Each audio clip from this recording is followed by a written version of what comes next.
자, 오늘은요 어린아이와 같이라는 제목으로 우리 마가복음 말씀 우리가 함께 나누고자 합니다. 사랑하는 성도님들, 오늘 요즘 우리가 이게 주변을 보면은요 우리 자녀들에게 있어서 이것만큼 친숙하고 또 그들이 소중하게 여기는 게 없는 것 같아요. 이게 뭘까요? 예? 뭘 것 같으세요? 예, 일부 때는 아주 크게 외치시더라고요. 스마트폰이요, 스마트폰. 예. 그래가지고 2022년 한국언론진흥재단의 그 연구 조사 발표에 의하면은요, 우리나라 이 10대 청소년들 있잖아요. 이 청소년들이 이 스마트폰과 이 PC를 합산해서요, 그들이 사용하는 평균 시간을 조사했는데 한 몇 시간 될 것 같으세요? 8시간. 8시간이 이 평균 시간이라는 거예요. 근데 이게 2019년 우리가 팬데믹이 있었죠. 그러니까 그 팬데믹 이전보다 이게 1.8배가 이게 확 늘어났다는 거예요. 근데 제가 이번 연구조사 알편에서 발표와 관련해서요, 청소년 애들은 제가 우리 집 애들 보면 다 알아요. 예, 별로 놀라지도 않아요. 근데 제가 진짜 놀란 것은 그 3세에서 9세 아동이요. 예, 이 3세에서 9세 아동의 경우 이 스마트폰 이용률이 2018년도에는 87.8%. 예, 근데 2022년 작년에 이게 얼마로 증가했냐? 91.7%로 증가했다는 거예요. 그래서 제가 이거 보고 조금 심각하게 좀 생각한 건 뭐냐면, 청소년 애들은요 자기들이 그걸 갖고 자기들이 하니까 그렇다 치는데, 어떻게 3세에서 9세 이 아이들이 이렇게 스마트폰을 사용하는 이 그 사용 시간의 수치가 늘어나는 것일까, 점점. 이거 왜 그런 걸까요? 이건 누구 때문일까요? 이건 부모 때문이죠, 부모. 그러니까 우리가 흔히 이렇게 식당 같은 데 가서 보더라도 애들이 칭을 대고 이렇게 그러면 부모들이 쉽게 쉽게 뭐 줘요? 스마트폰 줘가지고 그거 보라고 이렇게 하잖아요. 근데 어, 더 충격적인 게 2019년도에 그 육아 정책 연구소에서 주소한 연구 보고서가 있는데, 이게 6세 이하입니다. 6세 이하의 영유아 자녀를 둔 부모 602명을 조사한 거예요. 근데 이 부모들에게 자녀가 처음으로 이제 스마트폰을 접하게 되는 사용하는 시기를 이게 조사했는데, 그게 언제부터냐?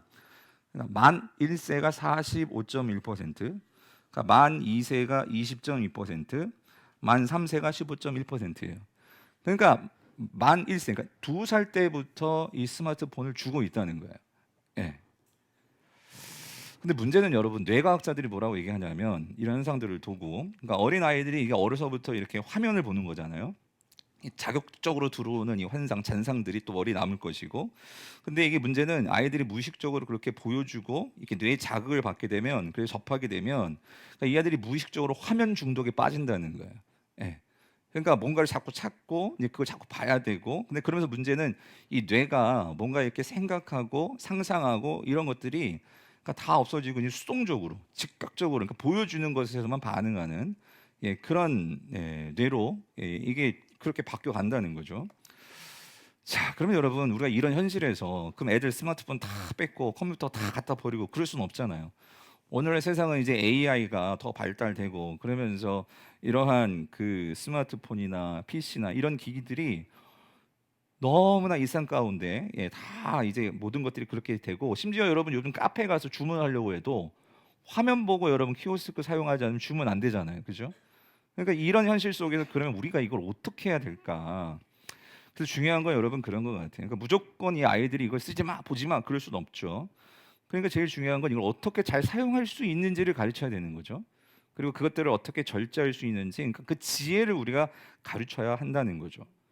그런 면에서 저는 오늘 이 어린이주일을 맞이하면서 오늘 이 본문을 보면서 제일 중요한 건 일단 부모들의 태도인 것 같아요. 부모들이 그러니까 이 상황 속에서 정말 우리가 뭐가 진짜 중요하고, 또 뭐를 우리 아이들에게 가르쳐주고, 또 무엇을 아이들에게 전수해줘야 될지, 또 특별히 우리가 인생을 살아가면서 그러니까 뭐에 우리의 무게 중심을 두고 살아갈지에 대한 분명한 기준과 우리가 그것부터 붙잡지 않으면, 그러니까 우리가 쉽게 쉽게 이렇게 아무거나 주고 아무거나 먹이고 아무거나 이렇게 아이들을 방치하기 쉽다는 거죠. 자, 그런 점에서 오늘 본문을 보면은요, 오늘 본문에 어, 한 사람들이 이 어린 아이들을 데리고 주님께로 나옵니다. 그래서 아마 이 사람들은 부모니까 그들 부모가 아니었을까, 이런 생각을 하게 되는데, 그 부모들이 어린아이를 주님께로 데려왔는데, 자, 그로 인해서 어떤 일이 벌어지면 제자들이 그 부모들을 꾸짖습니다. 그죠? 그리고 또 재밌는 것은 그 꾸짖는 제자들에 대해서 예수님은 어떻게 하죠? 예, 분노하십니다. 화를 내십니다. 그래서 오늘 이 본문 안에서 어떻게 왜 이런 일들이 일어난 것인지, 그것을 또 어린이 주일을 맞이해서 우리가 함께 좀 본문을 통해 주시는 교훈을 좀 살펴보고자 합니다. 자, 먼저 우리 13절 다시 한번 읽어볼게요. 13절 같이 읽어보겠습니다. 시작.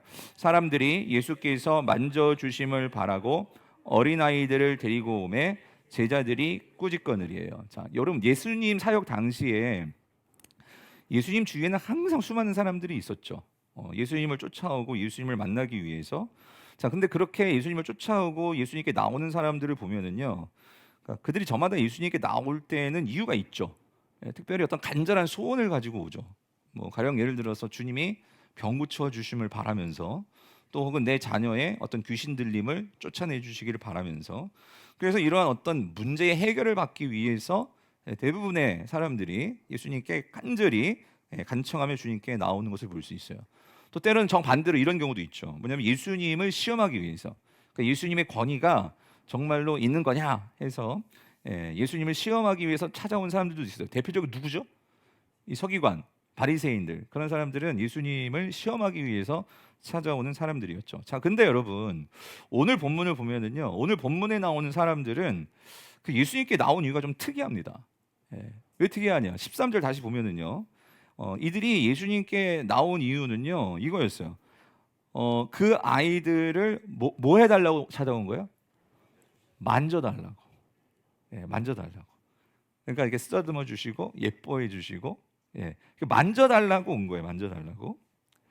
그러니까 여러분 한번 생각해 보세요. 여러분들이 만약에 자녀들을 데리고 예수님께 나아간다면 여러분은 뭘 바라시겠어요? 단지 만져주는 거 바라시겠어요? 뭔가 이 아이의 앞길에 하나님 정말로 뭐 성공 가도를 달릴 수 있게 뭘 이루어 주신다거나, 뭐 지혜를 주신다거나, 그래서 머리가 될지언정 꼬리가 되지 말게 해주시고 뭐 이런 거 있잖아요. 그래서 자녀의 축복을 정말, 그런 세상적인 뭐 성공이든, 하여튼 그런 거 우리가 바라지 않겠어요? 근데 이상한 거는 이 부모들은요, 오늘 본문을 봐도요, 다른 거 구하지 않아요. 그냥 만져주시고 하는 거를 바라는 거예요. 그래서 이 어린 아이들을 만져준다는 게 뭘까? 그거는, 그러니까 이 부모들이 이 아이들을 향해서 예수님께 원하는 건 이거더라고요. 예수님과의 어떤 인격적인 관계. 그래서 만져준다는 것은, 그러니까 예수님의 어떤 마음과 감정이 표출되고 보여지고 그 아이들에게 임하게 되는, 그거를 바라는 거죠. 그러니까 다시 말해 인격적인 관계를 이 부모들은 바라는 거예요. 그리고 그 인격적인 관계 속에서는 어루만지심, 보통 우리가 어루만진다는 건 어떤 행위예요? 그러니까 사랑해 주시고, 그죠? 이런 마음이잖아요. 이거를 바라는 거예요. 근데 여기 13절에서 여러분, 그 한 가지 헬라어 단어가 이 데리고 오메라는 이 단어가 이 프로스페로라는 단어인데, 이 단어는요, 그냥 이렇게 데리고 온다는 그런 의미보다도 이건 어떤 분명한 목적을 가지고 어떤 대상을 향해서 그 대상이 친절을 베풀어 줄 것을 믿고 기대하면서 어떤 인격체에게 나오는 거예요. 뭔가를 가지고 오는 거예요. 그래서 이 단어가요, 어디 또 쓰이냐면요, 그러니까 하나님께 예물을 드리다, 뭐 헌물을 드리다, 이럴 때 쓰는 게 데리고 오메요.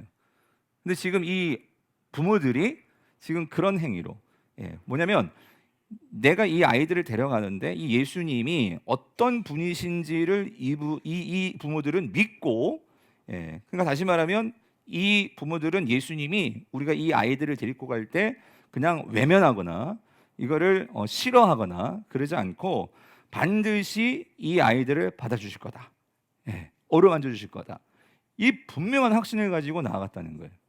근데 여러분, 이게 여러분 아까 같은 경우에 우리 애들 봤잖아요. 정말 저도 막 안아주고 싶고 막 그렇단 말이죠.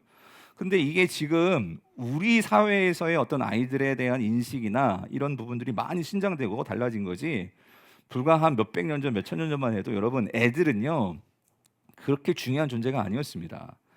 특별히 예수님 당시만 보더라도요, 예수님 당시 이 어린 아이들은 그냥 하찮고 힘없고 그냥 그런 존재들이죠.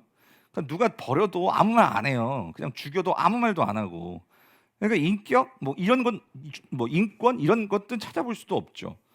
그래서 예수님 당시에는요, 이 어린 아이들과 특별히 또 여자들은요, 이 사회 구성원에 들지도 않아요. 그래서 이들을요, 사람 수에 넣지도 않습니다. 그래서 우리가 그걸 단적으로 알 수 있는 게요, 성경에요.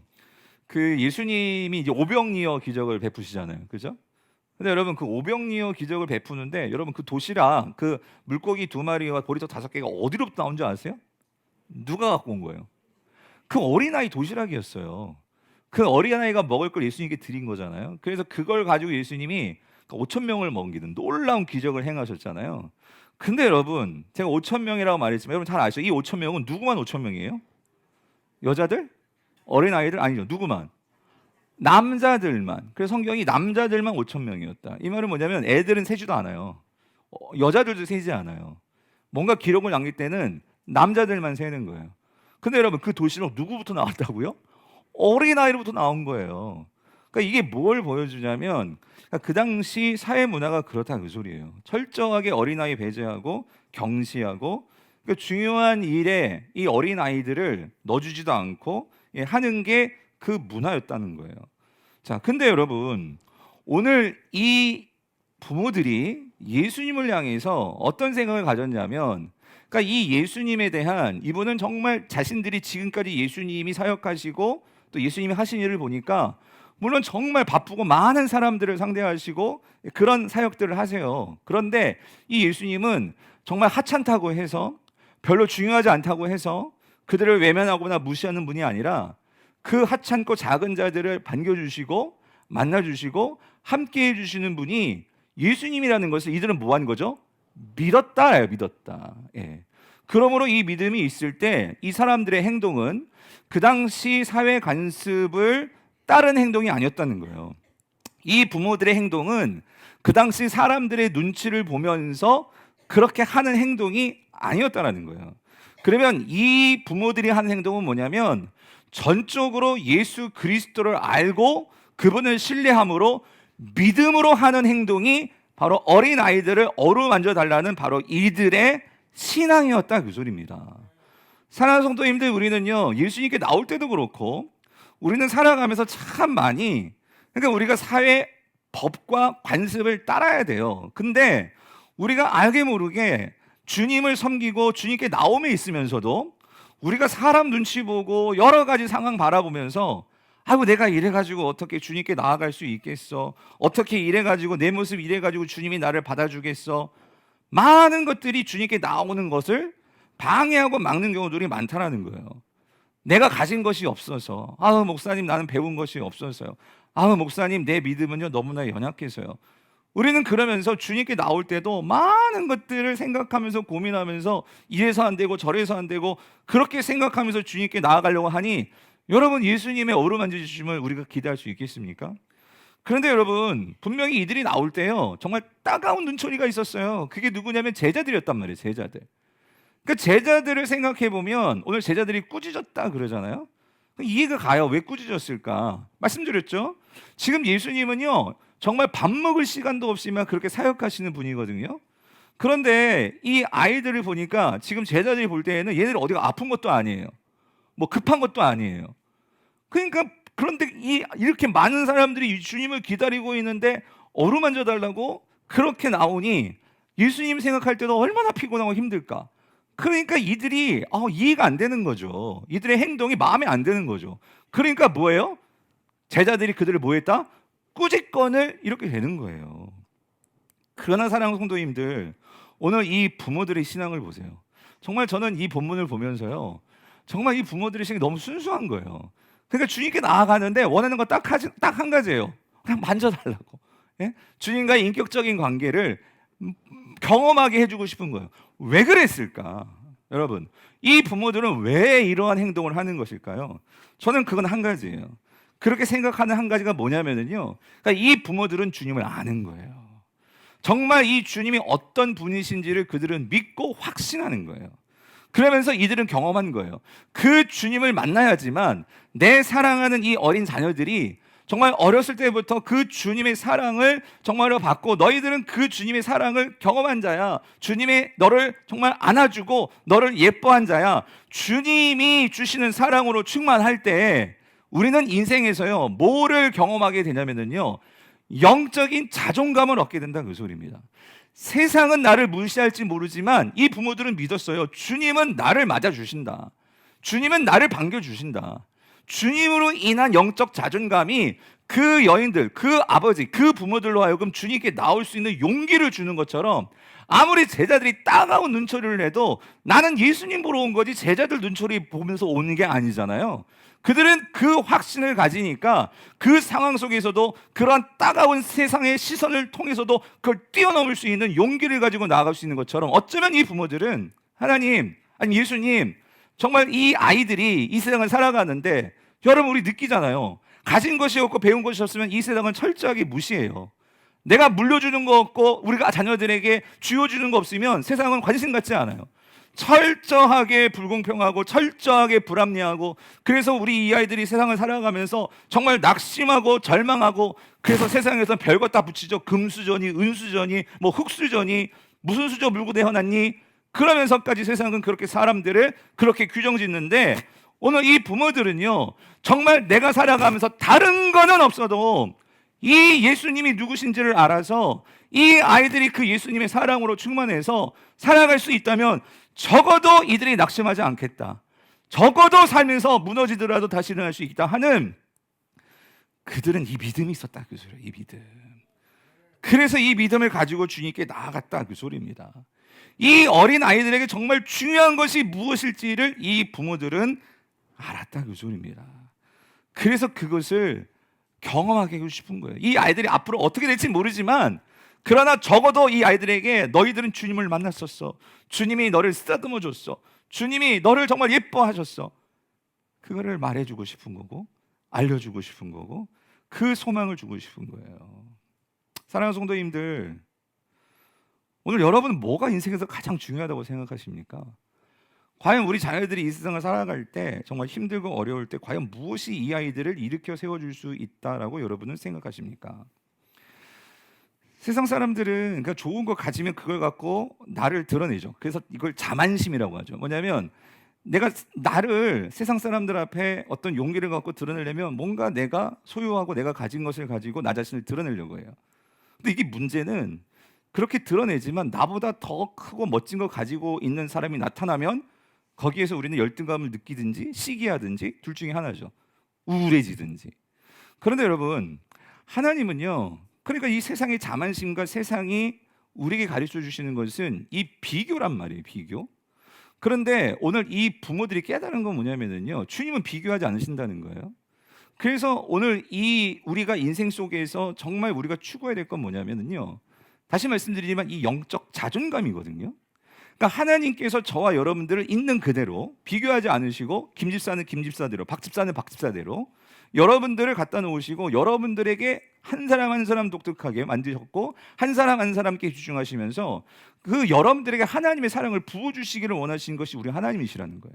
그래서 여러분의 각자의 자리에서 하나님이 독특하게 창조하셨고 만드셨고 보내셨고 그래서 일마다 때마다 하나님께서 우리에게 주시는 하나님 상으로 충만해서 그 자리에서 여러분들이 각각 작품처럼 독특하게 하나님의 영광과 하나님의 그 사랑에 내가 먼저 감격하면서 그 은혜들을 감사하면서 그렇게 하루하루 살아가는 여러분들의 모습을 하나님은 보기를 원하신다 그 소리입니다. 그래서 우리가요 이러한 영적 자존감이 있을 때 성도는요 절대로 비교하지 않습니다. 왜? 나는 나고 하나님과의 관계에서 하나님은 나를 향한 계획과 뜻을 가지고 계시기 때문에 그러므로 우리는 하나님의 사랑으로 충만해질 때 분명한 것은 사랑은요 우리에게 모든 두려움을 다 떠나가게 할 수 있다 그 소리입니다. 그래서 이 부모들은 딴 걸 구한 게 아니라 바로 이 사랑을 구했다 그 소리예요. 하나님의 사랑, 주님의 사랑. 사랑하는 성도님들, 하나님은 저와 여러분들에게 이 사랑을 통해서 여러분에게 영적 자존감을 세워주시기를 하나님은 원하십니다. 여러분 믿으십니까? 그래서 우리 성도들이 이 하나님으로 인하여서 영적인 자존감으로 충만케 되는 그 자리가 어떤 자리입니까? 그게 예배의 자리라는 거예요. 예배의 자리. 예. 이 예배의 자리에서 우리가 하나님을 예배하고 하나님을 만나는 것은 딴 게 아니에요. 하나님이 얼마나 나를 사랑하시는지. 그러니까 우리가 찬양 아까 우리가 들었잖아요. 날 뭐예요? 사랑하심. 날 사랑하심. 그게 어디 써 있대요? 성경에 써 있다는 게 이게 복음 아닙니까? 그러니까 하나님이 얼마나 나를 사랑하신지를 여러분이 깨닫고 알게 되면 알게 될수록 그 사람은요, 자만심이 아니에요. 자존감이 커진다는 거예요. 그래서 성도님들, 제가 그런 생각을 해봐요. 이게 그러니까 하나님을 아는 게 얼마나 중요한지.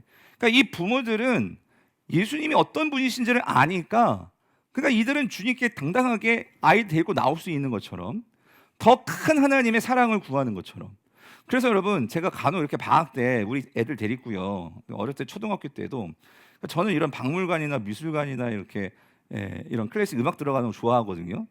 그래가지고 얘네들 데리고 박물관 가자면 얘네들은 기겁해요. 막 가기 싫다고. 왜 박물관에 가냐고. 왜 미술관에 가냐고. 왜 클래식 음악을 듣냐고. 근데 제가 보면 깨닫는 게 뭐냐면요, 이거 저는 왜 재밌냐면, 제가 왜 재밌죠? 왜 박물관 가는 게 재밌고 미술관 가는 게 재밌고 왜 음악회 가는 게 재밌죠? 나는 알거든. 그러니까 뭐냐면 역사를 알고, 그러니까 이 클래식 음악, 여러분 클래식 음악은요, 어떤 면에서 가사도 없잖아요. 그냥 선율이에요, 선율. 그런데 이 작곡가가 어떤 마음으로 이걸 표현해내려고 했는 것일까? 베토벤은 왜 5번 교향곡에서 운명을 그렇게 표현했을까? 왜 6번에서 이 전원의 풍경을 그렇게 표현한 것일까? 막 이런 것들을 생각하면서 들으면은요, 이게 너무 재밌는 거예요. 아, 그게 이렇게도 표현되네? 그리고 미술 작품도요, 왜 여기는 이렇게 어둡고 왜 구도가 이런 구도일까? 이것들을 조그만 책을 보고, 아, 작가가 이런 그러한 이 레오나르도 다빈치가 뭐 이런 생각으로, 미켈란젤로가 이런 생각으로, 그러니까 그것들을 알고 보면은 많은 게 보이는 거예요. 또 관심을 갖고 보면 볼수록 더 많은 것들을 알게 되는 거죠. 그래서 재미있는 거예요. 성도님들, 예배가 그래요.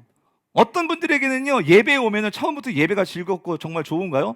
왜 이렇게 목사님의 설교는 길고, 오늘은 또 유아 세례가 있네, 생각지도 못했어, 예배 시간 길어지겠네. 제가 그래서 제가 예전에 성찬식을 하면, 와, 오늘 성찬식이 있대, 예배 길어지겠네. 그게 뭐냐면 이 의미를 모르고 그게 어떤 의미인지에 대한, 그게 나에게 어떠한 은혜가 주어지는지에 대한 것을 모르니까 그냥 곤욕인 거예요, 곤욕. 예? 앉아 있어야 되니까. 여러분, 근데 맨 처음에는요, 그렇게 앉아 있으면서 배우는 거예요. 그러면서 여러분들 애 낳고 이제 세례 받으면 이게 얼마나 또 중요한지를 알게 되는 것이고. 사랑하는 성도들이, 제가 드리고 싶은 말은 뭐냐면은요, 하나님을 우리가 알아간다는 게, 그러니까 하나님을 알아가고 그 하나님의 사랑을 내가 느끼고 경험하면 경험할수록 여러분, 이 예배는요, 깊어집니다. 예. 이 예배 속에서 내가 살아가면서 처하는 모든 문제와 상황에 대한 그런 해법들을, 여러분 참 신기한 건 그런 거예요. 성도들도 아까도 제가 신방 다녀왔지만은, 그러니까 순에서도 그렇게 말씀을 듣고 그 말씀을 가지고, 정말 신기해요. 하나님께서, 저는 모든 성도들 향해서 이렇게 선포하는 건데, 하나님은 그 말씀을 통해서 여러분들 각자에게 하나님이 어떤 분이시를 알게 하시고, 고난 속에서 내가 어떻게 그걸 버텨야 할지 알게 하시고, 그러니까 하나님을 정말 알아갈 때, 기쁨이 있을 때 성도들은 뭐예요? 이 예배를 사모하면서 나오게 되더라는 거예요. 제가 오늘도 여기 지금 이따 뒤로 나간지 모르겠지만, 우리 한 자매, 저희 교회 등록하신 자매가 있어요. 근데 참 이 자매 있잖아요, 여러분들 수요 예배도 그렇고 금요일도 그렇고 오늘도 그랬어요. 순 예배도 항상 이 아기 안고 이렇게 나오는 한 자매가 있어요. 내가 이름까지는 밝히지 않겠고, 근데 그 자매를 지난주 이제 순모임 신앙 갔었는데, 순장님이 그러시는 거예요. 이 자매가 너무 좋아하는데, 말씀을 읽고 같이 나누는 것도 너무 좋아하고, 근데 이분이요, 진짜 그 애 엄마가, 그 집 애가 셋이거든요. 근데 그 애들 데리고 그 수요일도 오고 금요일도 와가지고, 지난주 금요일 예배 때는 애가 좀 보채니까 그게 되게 순하거든요. 근데 보채니까 그냥 웬만하면 그냥 다 내려갈 것 같아요. 근데 저 뒤에서요, 저 문 있잖아요, 저 조금 유리 있잖아요, 그 유리 틈에서 이렇게 보면서 말씀을 들으려고, 제가 그걸 보면서요, 야, 그게 그러니까 오늘 본문의 이 어루만져 주심, 하나님의 이 어루만져 주심, 예수님의 어루만져 주심, 그거를 사모하는 심정이, 그게 아닌가, 그런 생각이 들더라고요. 그러니까 예배를 통해서 하나님께서 어루만져 주심을 내가 경험하는데, 어떻게 그런 분들이 예배가 지겹고 예배가 곤욕이 될 수 있겠어요? 더 앞자리를 사모하고 더 주님께 더 가까이 나아가려고 사모하고. 여러분, 그래서 주님의 예배 가운데 나오지 않겠습니까? 그래서 여러분 오늘 본문을요 이런 관점에서 13절을 다시 보면은요, 그러니까 이 관점은요 그런 것 같아요. 이 부모들이 이 아이들 데리고 예수님께 나왔다는 것은요, 이거는 예배 가운데 나온 거예요. 예. 그러니까 주님이 계신 어루만짐, 예배 가운데 우리에게 어루만져 주시고 안아주시고 감싸 안아주시는 그 주님 품 안에 들어오는 이 아이들이 주님 품 안에 들어가게 하는. 그래서 오늘 보면 마지막에 보면 예수님이 그 아이들을 안아주시죠. 예? 그래서 그 안에서 평강과 위로를 누리게 되는, 여러분 이게 우리가 누려야 될 예배의 축복입니다. 예. 그래서 저는 오늘 정말 이게 되면 정말 여러분 보여드리고 싶었었는데, 그런데 지금 있잖아요, 우리가 이쪽 교육관에서 애들이 예배드리고 있잖아요. 과연 그 아이들이 어떤 예배를 어떤 모습으로 드리고 있을까? 정말 여러분 우리가 이 다음 세대를 위해서 기도하는 교회고, 정말 우리가 정말 이 다음 세대 중요하게 여기는데, 과연 우리가 그 뭘 이 아이들에게 정말 잘 제공하고 우리가 이 아이들에게 심어줘야 될까? 여러분 그거는요 결국 예배의 영광입니다. 예배의 영광. 예. 오늘 우리가 이 작년 이 예배가 성령의 기름 부으심이 있고 은혜만 여기만 있으면 뭐 하겠어요? 그러니까 오늘 아침부터 나와가지고 지금 일부배 드리시고 애쓰고 힘쓰는 우리 교육관, 예? 저기에서 예배드리는 우리 유아유치부, 그다음에 우리 청소년부, 그리고 지금 여기 밑에 우리 유소년부, 예? 이 아이들이 정말 예배의 감격을 경험하고, 좀 이따 이제 또 2시에 청년부, 여기에서 청년부들이 예배를 드리는데, 정말 여러분 예배를 통해서 하나님의 어루 만져주심이 이 아이들에게 없다면, 그러니까 예배가 진짜 곤욕으로만 느껴진다면, 여러분 얘들이 교회에 붙어 있겠습니까? 세상에 얼마나 그 아이들을 막 그냥 살랑살랑 막 그냥 마음을 그냥 녹였다 막 그냥 풀었다 드러났다 하는 것들이 얼마나 많아요. 다 나가버리는 거지.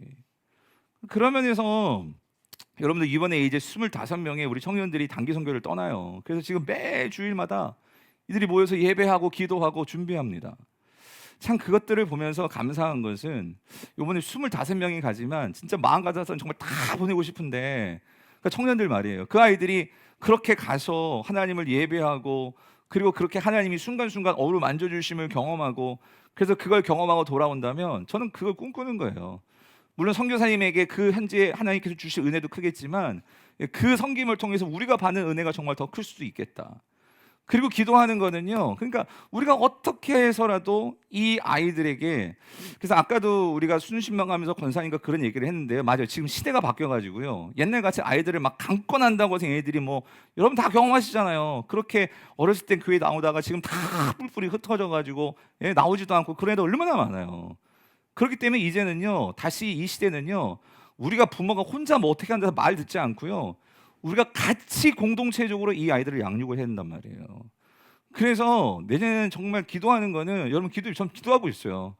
내년 청소년부를 하여튼 뭔가 이거 어디를 보내든지, 이 청소년도 아이들이 뭔가 새로운 것을 경험해서 이 아이들의 생각이 좀 뭐 바뀔 수 있는 뭔가 이거를 해주지 않으면, 여러분 쟤네들 맨날 저기 위에서 이렇게 예배드리고 하는 것도 의미가 있어요. 그런데 얘네들에게 뭔가 새로운 정말 하나님을 경험할 수 있는 모멘텀을 만들어주지 않으면, 여러분 세상에 얼마나 재밌는 게 많은데요, 좋은 게 많은데요.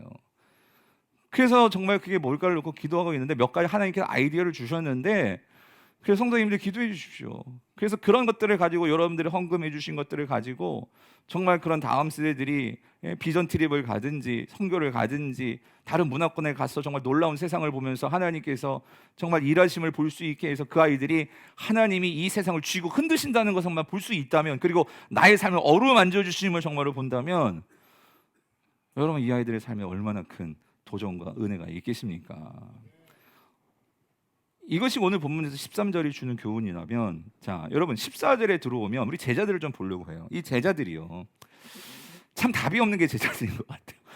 제자들이요, 그러니까 이 제자들은 이해는 가요. 왜냐하면 제자들은 분명 예수님 생각하고 한 행동인 것 같아요. 뭐냐면 꾸짖었다, 그죠? 근데 이 15절 때문에 이게 14절 때문에 안타까운 거. 14절에서 예수님이 뭐라고 하시냐면, 그 제자들 보시고 뭐 하셨다? 노하셨다. 그래서 노하셨다. 여기서 노하다라는 단어가요, 그냥 이렇게 화냈다 그 정도가 아니고요, 이게 아가낙테오라는 헬라어는요, 이거는 붕괴한 거예요. 그러니까 크게 분노했다. 이게 노하시거든요. 근데 왜 예수님이 노하실 수밖에 없을까?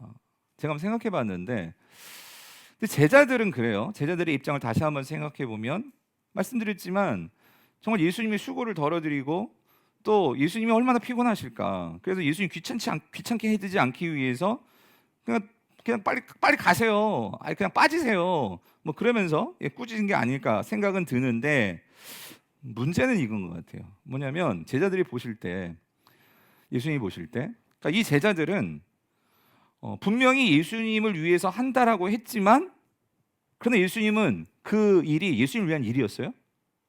아닌 거예요. 아닌 거예요. 그러니까 오늘 이 제자들의 모습을 보고 우리가 생각해야 될 교훈은 뭐냐면요. 여러분 이렇습니다. 오늘 우리도요. 상당히 많은 우리의 행동과 결정이 주님을 위해서 한다고 해요.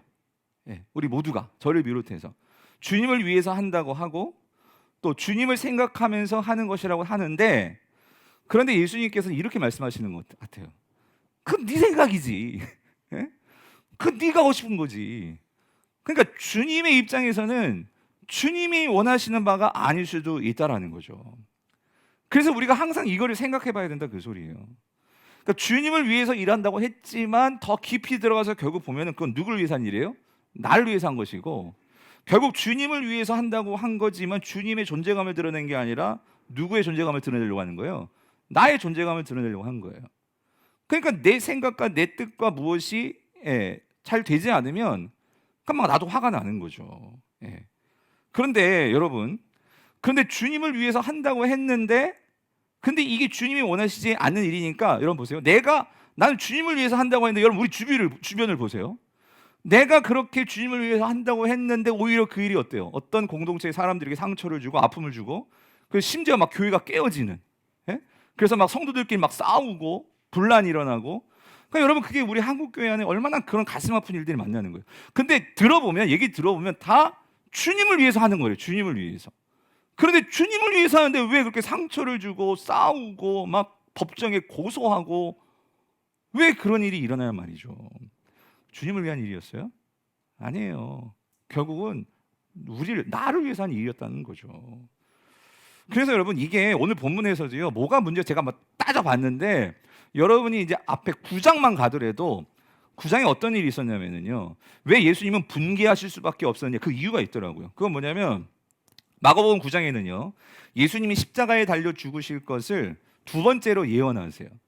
그래서 주님은 이 십자가의 죽음이 무엇인지를 제자들이 알기를 원해서 제자들이 가르치십니다. 나는 섬기기 위한 거고 나는 그렇게 이 땅에 온 거고 주님께서 그런 말씀들을 하시는데 그렇게 말씀하시는데 여러분 9장에서 제자들이 뭐 하는 줄 아세요? 그렇게 주님은 자신의 죽음을 예언하는데 이 제자들은 거기서 뭐가 대판 싸움이 났어요. 무슨 싸움? 누가 크냐? 여러분 이게 우리 모습인 것 같아요. 주님은 십자가에 달려 죽으신다고 하는데 제자들은 누가 크냐를 갖고 지금 옥신각신하는 거예요. 그럴 때 예수님께서 하신 말씀이 있어요. 그 말씀이 뭐냐면 9장 36절 37절이에요. 보세요. 어떻게 하셨나? 같이 읽어볼게요. 시작. 어린 아이 하나를 데려다가 그들 가운데 세우시고 안으시며 제자들에게 이르시되 누구든지 내 이름으로 이런 어이 하나를 영접하면 곧 나를 영접함이요 누구든지 나를 영접하면 나를 영접함이 아니요 나를 보내신 이를 영접함이라. 여러분 보세요. 예수님께서 실물 교육하셨어요. 누구 하나 데리고 왔대? 어린아이 데리고 왔다 그 소리예요. 어린아이. 근데 오늘 본문도 누구 때문에 일어나는 거예요? 어린아이. 그러니까 진짜 제대로 답이 없는 것 같아요. 왜 이럴까? 예수님께서 그 어린아이 지금 9장에서 그렇게 싸우고 있는데 어린아이 들어놓고 예수님이 뭐라고 말씀하시면 이렇게 말씀하시는 거. 너희들이 내 이름으로 예수님의 이름으로 이 어린아이를 정말 너희들이 볼 때 약하고 그러니까 그 당시 사회적으로 아무런 이익도 안 되고 하찮고 그런데 이 어린아이를 예수님의 이름으로 너희들이 섬기면 다시 말하면 영접하면 그건 누구를 영접하는 거래요? 나를 영접하는 거야. 예수님을 영접하는 거야. 근데 예수님 여기서 멈추지 않아요. 그런데 이게 있잖아. 한 차원 더 들어가. 그를 정말 영접하고 그렇게 섬기면 그거는 누구를 영접하는 거래요? 나를 보내시니. 하나님을 영접한 거라는 거죠. 그럼 질문. 여러분. 그러니까 이 말은 그러니까 그 어린 아이를 예수의 이름으로 너희들이 정말로 바라보고 그 아이들을 섬기는 것은 곧 결론은 하나님을 섬기고 영접하는 것과 똑같은 똑같은 가치라는 거죠. 똑같은 가치. 그렇죠? 그럼 왜 여러분 그 어린아이를 하찮은 그 어린아이, 아무런 나에게 도움도 안 되고 이익도 안 되는 그 어린아이가 아니라도 어떤 대상이라도 아무튼 그를 섬기는 것이 왜 하나님하고 똑같은 그 가치가 대등하게 되는 걸까요? 그 이유가 뭘까요? 왜 그러는 걸까요? 사실 주님은요 이거를 보기를 원하시는 거예요. 제자들에게 이걸 깨닫기를 원하시는 거예요. 그건 뭐냐면 여러분 이거를 봐야지만 정말 우리도 어린아이를 보고도 하찮은 정말 병들고 가난하고 그러한 냄새나는 그런 노숙인일지라도 우리가 그거를 볼 때 우리의 생각을 바꿀 수가 있는 거예요. 이게 안 보이면 안 돼요. 뭐냐면 그 어린아이도 그 노숙자도 그들 안에 뭐가 있죠? 하나님의 형상이 있습니다. 예. 하나님의 형상으로 창조받은 자라는 거예요. 세상은요 거기에 관심이 없어요. 그러니까 그 한 사람을 볼 때 하나님의 형상을 모르는 게 아니라 뭐예요? 조건이에요. 그야말로 자본주의적인 가치예요. 가치. 이 사람이 쓸모가 있나 쓸모가 없나, 나에게 도움이 되나 도움이 되지 않나, 그걸 보고 사람을 평가하는 거죠. 그런데 주님이 바라시는 기준은 그거예요. 너희들이 내가 너희들을 사랑하는 것 같이, 너희들이 죄인 되었을 때에 하나님께서 너희들이 죄인 되었을 때예요. 죄인 되었을 때에 하나님이 너희를 사랑한 것 같이. 그러니까 왜 죄인 되었을 때부터 하나님이 우리를 사랑하시죠? 우리 안에 뭘 보시는 거예요? 우리는 뭐로 창조되었죠? 하나님의 형상으로 창조되었단 말이에요. 그 하나님의 형상을 보려고 해야 된다 그 소리예요. 이 말은 너희들이 하나님의 형상을 보려고 해야 돼. 근데 우리는 자꾸 하나님의 형상을 보려고 하는 것이 아니라 자꾸 눈에 보이는 껍데기 그것들을 자꾸 보면서 그걸 갖고 생각하고 판단한단 말이죠. 그러니까 제자들이 생각할 때에 이 부모들은 분명히 별로 가치 없어 보이는 좀 남루한 그런 엄마 아빠일 수도 몰라요. 그래서 애들 데리고 와서 한번 만져달라고 하는데 제자는 그게 못마땅한 거지. 왜? 내가 더 이 사람들보다 좀 더 권위가 있고, 그러니까 왜 너희들은 내 말 안 듣냐는 거지. 그러니까 막 화를 내는 거예요. 화를 내는 거예요. 왜 내 말 안 따르어? 그러면 화를 내는 거죠. 근데 예수님은 뭐라는 거예요? 그러면 안 된다. 너희들이 정말 예수 그리스도가 이 세상을 바라보는 것처럼, 하나님이 이 세상을 사랑하시는 것처럼 보는 것처럼 하나님의 형상을 볼 수 있어야 된다. 여러분 우리가요 그걸 구할 수 있게 되기를 원합니다. 하나님 내 눈이 하나님이 보시는 것에 길들여지게 해주시옵소서. 저도 그렇고 여러분도 그렇고 우리 너무나 이 세상이 보는 것에 길들여져 있지 않습니까?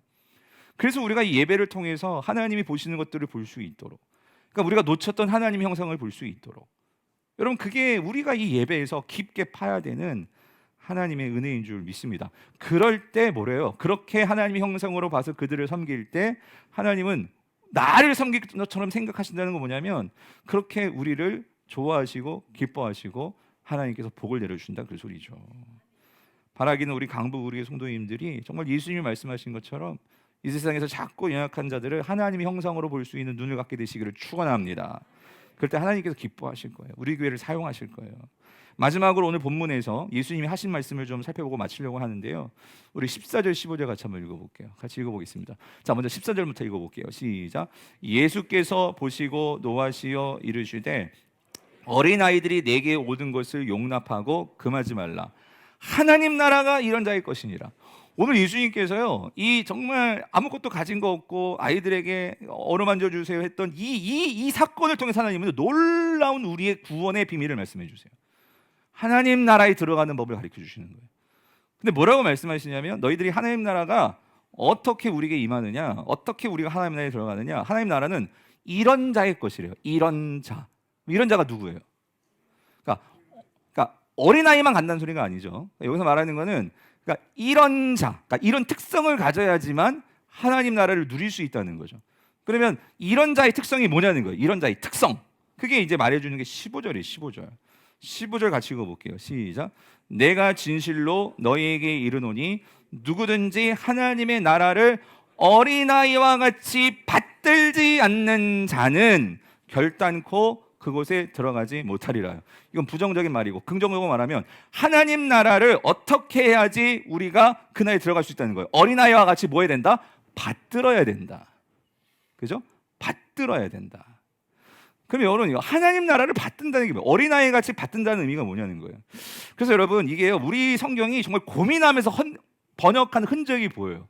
이게 무슨 말이냐면 이 받들다라는 이 번역이요 원래 헬라어가 이게 데코마이라는 동사인데 이 데코마이의 이 뜻은 영어 성경 그래서 receive라고 딱 나와 있어요. 받는 거예요. 취하는 거예요. 하나님께서 우리에게 하나님 나라를 주시거든요. 그럼 우리는 그걸 어떻게 해야 되냐면 잘 받아야 돼. 그죠? 여러분 배구할 때 스파이크 공격하면 그 뭐예요? 잘 리시브를 받아야지만 점수 안 나가잖아요. 잘 받아야 돼. 목숨 걸고 받아야 돼. 그러니까 우리가 하나님 나라에 들어가기 위해서는 하나님은 우리에게 하나님 나라를 주신단 말이에요. 그거는 우리는 그렇대. 잘 받는 게 중요하다 그 소리예요. 그래서 여기서 이걸 받는다를 우리 성경은 받들다라고 이렇게 번역을 했거든요. 그래서 여기에서 이 받는 자의 태도를 어떻게 하면 잘 설명할 수 있을까 해가지고 우리 성경은 좀 공손함을 좀 이렇게 강조하려고 해서 받들다라는 표현을 써서 번역을 했는데, 근데 여러분 여기서 이게 이 데코마이라는 이 헬라어는요, 우리 말에는요, 여러분, 그러니까 무드라고 해서 동사의 분위기를 말해주는 그러한 이걸 태라고 하거든요. 한자로 바꾸면 우리 말은 수동태하고 능동태밖에 없어요. 내가 적극적으로 뭘 하든지, 아니면 내가 뭐 수동적으로 받든지. 영어도 뭐 수동태 혹은 능동태 뭐 이런 부분이 있죠. 그런데 이 헬라어에는 뭐가 있냐면요, 이 중간태라는 게 있어요. 중간태. 예.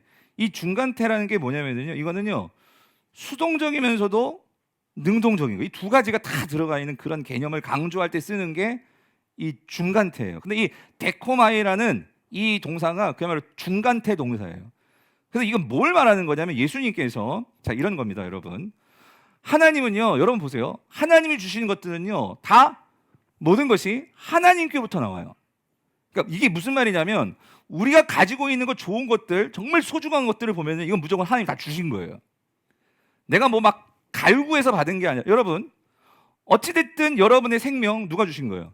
하나님 주신 거고, 여러분이 어쨌든 뭐 좋든 싫든 어찌됐든 여러분의 부모 누가 주신 거예요? 하나님이 주신 거고, 여러분의 자녀도 누가 주신 거예요? 하나님이 주신 거고. 그래서 여러분 하나님이 주신 것들의 특징은 뭐냐면요, 이건 바꿀 수가 없어. 세상에서 누가 준 거 있잖아요. 누가 뭐 선물해 줬어요. 간혹 우리 성도님 넥타이를 선물해 주거나 뭐 하시잖아요. 그러면 꼭 이러지. 마음에 들지 않으면 뭐 하세요? 교환하세요. 가능해요. 세상의 것들은 교환이 가능해요. 그런데 하나님이 주신 것들은 여러분 어때요? 여러분 아버지 마음에 안 든다고 아버지 바꾸실 거예요? 예? 자녀 마음에 안 든다고 막 바꿀 거예요? 물론 요즘 세상은 뭐 아내, 남편 마음에 안 들면 바꾸죠. 근데 여러분 그게 그래가지고 행복하냐고요? 그러니까 하나님이 주신 것들은 엄밀히면 바꿀 수가 없어요. 그러면 우리가 취해야 될 태도는 뭐냐면 그것들을 뭐 해야 되죠? 잘 받는 게 문제인 거예요. 잘 받는 게. 예. 어쨌든 잘 받아야 돼. 근데 아까 말했죠, 데코마이는 받는 거로만 끝난 게 아니라 뭐가 있다? 능동적인 의미가 있다고 했잖아요. 그러니까 하나님께서 일단 주신 것들은요 우리가 잘 받아야 돼요. 그래서 이 받는다는 건 뭐냐면 이런 거지. 하나님, 아니 어떻게 나에게 이런 걸 주실 수 있어요? 나 이런 거 필요 없어요. 이거는 잘 받는 게 아니에요. 그러면 그렇게 받으면 어떤 게 우리 안에서 나오냐면 원망과 불평이 나오면은요 우리 삶이 행복하지가 않아. 예, 기쁨이 없어요. 예. 그런데 하나님이 주신 것은 하나님께서 큰 계획 속에 하나님의 뜻 가운데 나를 생각해서 나에게만 주신 거예요. 그 부모님 나에게만 주신 거예요. 여러분에게만 주신 거예요. 이 자녀 나에게만 주신 거예요. 여러분 장애를 둔 부모들이 정말 많은 고민들을 합니다. 그런데도 제가 이제 저희 분당우리교회에 있을 때 저희 교구에도 그런 장애인 사역도 있고, 그런 부모들이 결국은 그 장애의 아이들을 잘 받는, 가장 받을 수 있는 그 이유는요, 왜 하나님께서 이런 아이를 줬는지에 대한 답은 몰라요. 그런데 이것도 누가 주신 거예요? 그것도 나라는 자에게 맡겨주신 거예요. 이런 마음을 가지고 그 아이들을 받는 가정은 그 아이들을 잘 키워냅니다. 그런데 이거를 깨닫지를 못하면 그냥 인생 자체가 우울한 거예요. 예. 그런 약한 아이들을 바라볼 때 여러분 얼마나 가슴이 아프고 얼마나 힘들겠어요? 그런데 하나님께서 우리 가정에 맡겨주셨다. 그런 마음을 가지고 받는 가정들은 잘 키워내더라고요. 장애의 아이일지라도. 그러니까 어떻게 받느냐. 그래서 여러분 우리가 하나님이 주신 것들을 받을 때는 겸손함이 필요해요. 여러분 오늘 집에 가시면서 한번 전도해 보세요. 하나님은요 구원을요 우리에게 돈 받고 주시지 않죠. 우리에게 은혜로 구원을 주셨고, 그래서 우리도 그 은혜를 그 사람들에게 돈 받고 돈 받고 전도해 줍니까? 우리가 그 은혜를 그 사람들에게 전도할 때 그냥 주는 거잖아요. 근데 세상 사람이 그걸 어떻게 받아요? 잘 받아요? 다 세상 말 쌩 까고 너나 믿어라 그러잖아요. 받지를 않는 거예요. 받지를 않는 거예요. 사랑하는 성도님들, 하나님께서 우리에게 주시는 것들, 그래서 여러분 욥기 우리가 묵상했잖아요. 고난을 어떻게 받겠어요? 고난을. 예? 중요한 것은 욥이 나중에 바뀌잖아요. 고난을 받는 태도가 바뀌는 거예요. 태도가. 고난은 안 바뀌어요. 그 고난을 받는 태도가 바뀌니까 그 고난을 뚫고 나가는 삶의 모습이 달라지더라는 거죠. 첫 번째는요, 수동적으로 잘 받아야 돼요. 그게 겸손함으로 받는 거예요. 근데 여기서만 끝나면은요, 삶에 기쁨이 없거든요. 그 다음에 필요한 게 뭐냐면 예수님이 말씀하시는 게 어린아이들의 특징인데, 어린아이들은요 그런 거예요. 그러니까 부모가 공급해주지 않으면 아이들은 살 수가 없어요. 그러니까 아이들은 무조건 덥석덥석 받습니다. 이게 독인지 이게 무슨 뭐 좋은 건지도 모르고 무조건 지금 다 받죠. 그리고 어렸을 때 다 어디로 들어가요? 입으로 들어가는 거예요. 그거예요. 무조건 받는 거예요. 왜냐면 얘네들은 내가 그것들을 어디서 자급자족할 수 있는 능력이 없어요. 그러니까 절대적으로 엄마를 의지하고 부모를 의지하고 받는 거예요. 여러분, 그게 지금 예수님이 말씀하신 어린이의 태도인 거예요. 너희들이 하나님 나라를 받을 때 어떻게 받아야 되느냐? 그러니까 무엇이든지 감사함으로 받는 거지. 그러니까 겸손함으로 받는 거지. 이게 수동적인 태도예요. 그리고 적극적인 태도는 뭐냐면 그렇게 내가 겸손하게 그렇게 하나님이 주신 것들을 잘 받고 누릴 줄 알아야 돼. 그래가지고 애들은요, 그 엄마가 이렇게 배 채워주고 막 이렇게 기분 좋잖아요. 그럼 애들은 어때요? 빵긋빵긋 웃어요. 예? 그리고 막 재롱을 피고 막 그래요. 예? 그러니까 부모들은 그게 너무나 이쁘지. 그렇죠? 그러면서 애들이 뭘 원하면 막 더 주려고 하고, 할아버지 할머니들 막 그렇잖아요. 배가 막 그냥 빵빵하게 차는데도 애들이 막 예쁘니까 더 주려고 하고 막 예쁜 짓을 하니까. 근데 또 간혹 이런 경우도 있죠. 내가 아직 배가 안 찼어. 근데 엄마는 안 주려고 그래. 그럼 뭐예요? 땡깡 부리고 울리며 막 죽을 것 같이 막 울어대잖아요. 달라고. 이게 뭐예요? 적극성이죠. 적극성이죠. 그러니까 하나님이 주신 것들을 가지고 우리는 그럼 이걸 가지고 어떻게 적극적으로 나아가느냐? 그래서 성도의 적극성은요, 감사에서 나오는 거예요. 하나님, 이렇게 내가 힘들지만 이 가운데 감사를 찾고, 그리고 그 감사에서 여러분, 성도가 감사할 때 그 다음에 나오는 게 뭐냐면 의미를 찾게 돼요. 의미를 발견하게 된단 말이에요. 우리는 의미가 있어야지만 내 삶을 해석해낼 수가 있어요. 내 삶이 해석이 안 되니까 힘든 거예요, 여러분. 내 삶이 해석이 안 되니까, 여러분 영어 단어, 영어 문장 해석이 안 되면 답답하잖아요. 이게 무슨 말인지도 모르겠고. 인생이 해석돼야 되는데, 그러기 위해서는 내가 적극적으로 하나님께 어떻게 해야 돼요? 묻고, 그리고 적극적으로 어떻게 해야 돼요? 감사하면서 하나님의 그 크신 그림을 볼 수 있도록 우리가 나아가야 된단 말이에요. 여러분, 이게 어린아이와 같이 받는다라는 소리, 받는다. 사랑하는 성도님들, 저는 오늘 우리 모든 성도님들이 이런 관점에서 여러분들이 이 땅을 살아갈 때 하나님이 주신 것들을 여러분 잘 받으시기를 바랍니다. 예. 하나님이 주신 것들을 수동적으로 정말로 철저하게 하나님 의지하면서 잘 받으시고, 그리고 능동적으로 그것들을 감사하면서 그 의미를 찾으면서 여러분의 삶을요 그렇게 풀어나갈 때 여러분 우리 삶에 주어지는 게 뭘까요? 16절의 축복이 있을 거예요. 16절 결론 뭐예요? 그 어린 아이들을 예수님이 어떻게 하셨어요? 안고 그들 위에 뭐예요? 안수하시고, 그리고 뭐예요? 축복하시냐. 엄마들이 와서 안수해달라고 하지 않았거든요. 엄마들은 그냥 만져주는 것만도 원했어. 만져주는 것만 원했어. 근데 예수님은 그 아이들을 어떻게 해요? 직접 애기 나한테 주세요. 주님이 안으시는 거야. 그리고 그 아이들을 하나하나 뭐예요? 안수해 주시는 거야. 하나님 이 아이들의 인생에 복을 내려 주시옵소서. 예? 여러분, 이게 우리 주님이세요. 오늘 주님 품에 안기어서 오늘 저 여러분 삶 속에서도 이러한 주님의 따뜻한 사랑을 누리시고, 그래서 여러분의 영적인 자존감이 있게 되고, 그리고 주님이 주신 축복을 누리시는 저 여러분 될 수 있기를 주님의 이름으로 축원드립니다. 오늘 말씀을 생각